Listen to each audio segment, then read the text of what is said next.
Hello friends, good evening and welcome again to Dhanmantra channel. दोस्तों, digital payment के क्षेत्र में जो नोटबंदी के बाद भारत देश में एक क्रांति के रूप में आई है, तो आपने देखा होगा कि जो ब्रिक और मोर्टार लेवल की जो बैंकिंग व्यवस्था है उसमें आप देखें बड़ी कमी आ रही है। आप जितने भी लोग इस समय मुझे सुन रहे हैं, आप अपने दिल पे हाथ रख के ये बताने की कोशिश करें कि आप लोग कितनी बार बैंक के ब्रांच में जाकर अपना काम करवाते हैं। देखिए, सारी चीज़ें आज के ज़माने में डिजिटली हो रही हैं। आप अकाउंट भी खुलवाना चाहें तो सिर्फ बैंक का जो अफसर है वो भी आपके घर आ जाता है और आपके एक सिग्नेचर लेने के लिए ही आपका बैंक के अफसर के साथ या बैंक के जो रिप्रेजेंटेटिव हैं उनके साथ आपका इंटरेक्शन होता है। और जब एक बार आपका अकाउंट खुल जाता है तो उसके बाद आप देखें हर चीज़ डिजिटली चलती है। आप चाहे डेबिट कार्ड इशू कराना हो या आपको क्रेडिट कार्ड इशू कराना हो, देखिए जब से आधार को भी एक बेस बनाया गया है फॉर केवाईसी के पर्पस के लिए, उसके बाद देखिए ये जो डिजिटल क्षेत्र में जो क्रांति आई है खासकर फिनटेक बैंकिंग में, वो एक काबिले तारीफ़ चीज़ है। आपने देखा होगा कि आप कितनी बार ये बताइए कि आप पेटीएम के ऑफिस में गए हैं या भारत पे के ऑफिस में गए हैं या फ़ोन पे के ऑफिस में गए हैं, आपने कभी देखा भी नहीं होगा उनका ऑफिस। लेकिन इन कंपनी का जब आप बिजनेस का आकलन करेंगे तो आपको अंदाज़ा होगा कि उनके बिजनेस की वैल्यूएशन क्या है। बिलियंस ऑफ डॉलर्स में उनकी वैल्यूएशन है। सो दोस्तों, क्या है जो traditional brick and mortar level की बैंकिंग है, उससे चीज़ें जो हट के फिनटेक बैंकिंग की तरफ जा रही हैं। और फिनटेक बैंकिंग के क्षेत्र में देखिए यस बैंक पहले भी लीडर था और आज जो यस बैंक का नया मैनेजमेंट आया है एसबीआई के लीडरशिप में, उसने भी जो अपना फोकस एरिया रखा है वो फिनटेक बैंकिंग की तरफ ही रखा है। देखिए, फिनटेक बैंकिंग से क्या होता है, आपकी कॉस्ट जो है वो बहुत कम हो जाती है और एफिशिएंसी बहुत बढ़ जाती है और कस्टमर से आप जो है डिजिटली टच में रहते हैं। कोई भी नया प्रोडक्ट आता है तो उसको आप जो है रूबरू करते हैं कस्टमर को in the best form of communication.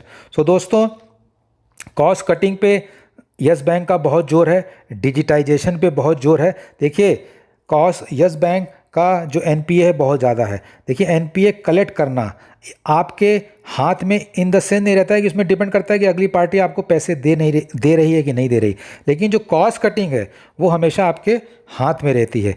तो यस बैंक ने क्या किया है, आपने देखा होगा यस बैंक का आप पिछले क्वार्टर का रिजल्ट देखें तो उन्होंने जो अपना कॉस्ट टू इनकम रेशियो है वो 2020 का जो फाइनेंशियल ईयर था उसमें 53.85% पे लिया है, जो FY20 में ये 65.7 था। इसको इन्होंने फर्दर इम्प्रूव करने की ठानी है आने वाले कई सालों में। और इसी दिशा में जो सबसे बड़ा कदम इन्होंने उठाया है यस बैंक ने, वो अपना जो हेड ऑफिस है इन्होंने सेंट्रल मुंबई, जो कि इंडिया बुल हाउसिंग में था, करीब 8 माले का उन्होंने फ्लोर था जो उन्होंने किराए पे ले रखा था, उससे शिफ्ट करके यस बैंक अपने खुद के ऑफिस में जो अनिल धीरूभाई अंबानी से उन्होंने ख़रीदा था, देखिए उनको अनिल अंबानी के ग्रुप को 2892 करोड़ रुपए देने थे यस बैंक को, और ये जो इन्होंने बिल्डिंग खरीदी थी जो कि सेंटा क्रूज में है, करीब 8 माले की बिल्डिंग है, वो जो है करीब उन्होंने 1200 करोड़ के कंसिडरेशन में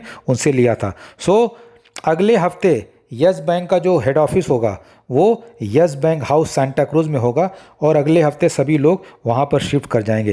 देखिए, जो यस बैंक का बैक ऑफिस था और जो फिनटेक बैंकिंग का ऑफिस था वो 1-2 महीने पहले एरोली में ऑलरेडी शिफ्ट हो चुका है।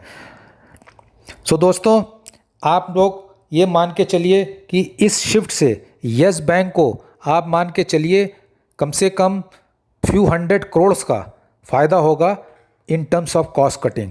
और यस बैंक ने और भी कॉस्ट रेशनलाइजेशन की बातें करी हैं कि उन लोगों ने जो कई जगह उनके जो ब्रांचेस हैं, काफ़ी महंगे ब्रांचेस हैं, वहाँ पर जो है रेंट की नेगोशिएशन चल रही है और कई जगह अगर ब्रांच की क्लटरिंग हो रही है तो वहाँ क्लोज़र की भी बात चल रही है, क्योंकि देखिए डिजिटल क्रांति की वजह से आप कई चीज़ें डिजिटली भी कर सकते हैं।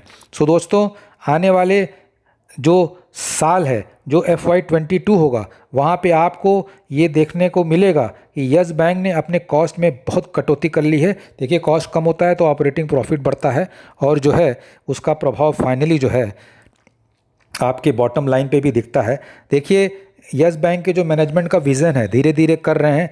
एवरीडे अगर आप यस बैंक की प्राइस देखेंगे, शॉर्ट टर्म का एजेंडा लेके चलेंगे तो आप कंफ्यूज हो जाएंगे।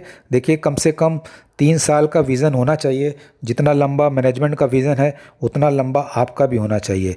दोस्तों आज जो है यस बैंक के काउंटर पे जैसी उम्मीद थी तो देखिए जो यस बैंक का शेयर प्राइस है वो 14 रुपये 90 पैसे पे खुला था और खुलने के बाद लोगों ने ख़रीदारी भी करी और एक हाई बनाया 15 रुपये का। फ्राइडे का सेशन था और आपको ये तो पता होना चाहिए कि 3 दिन पहले जब बाज़ार में गिरावट आई थी तो लोगों ने डर के काफ़ी शेयर जो हैं कई मिड कैप, स्मॉल कैप और लार्ज कैप में बेच दिए थे। तो फ्राइडे का सेशन है और जो सेबी का नया रूल, मार्जिन का रूल भी आया है, तो कैरी फॉरवर्ड करने में काफ़ी लोगों को पोजीशन जो है अच्छी नहीं लग रही है आजकल।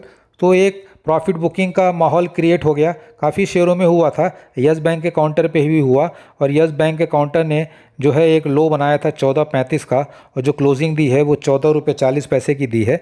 और जो टोटल वॉल्यूम हुआ है बीएससी और एनएसई मिला के करीब 15.5 करोड़ का और करीब 5 करोड़ के शेयर जो हैं वो डिलीवरी के लिए उठाए गए हैं। सो दोस्तों अभी यस बैंक का शेयर जो मुझे ऐसा लगता है, बाकी आप अपने लेवल पे भी स्टडी करें, थोड़ा कंसोलिडेशन फेज़ में ही रहेगा।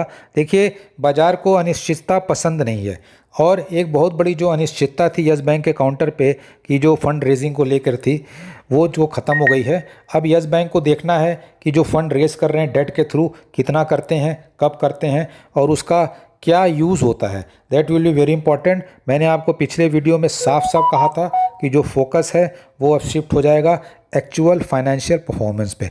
देखिए सारी चीज़ें अच्छी हैं, फंड रेजिंग अच्छा है, कॉस्ट कटिंग अच्छा है, एवरीथिंग इज़ गुड, बट वो दिखना भी चाहिए। सो जो Q1 का रिजल्ट है FY22 का वो एक हिस्टोरिकल मोमेंट होगा। सो दोस्तों all the best for the next week. Good night, जय हिंद।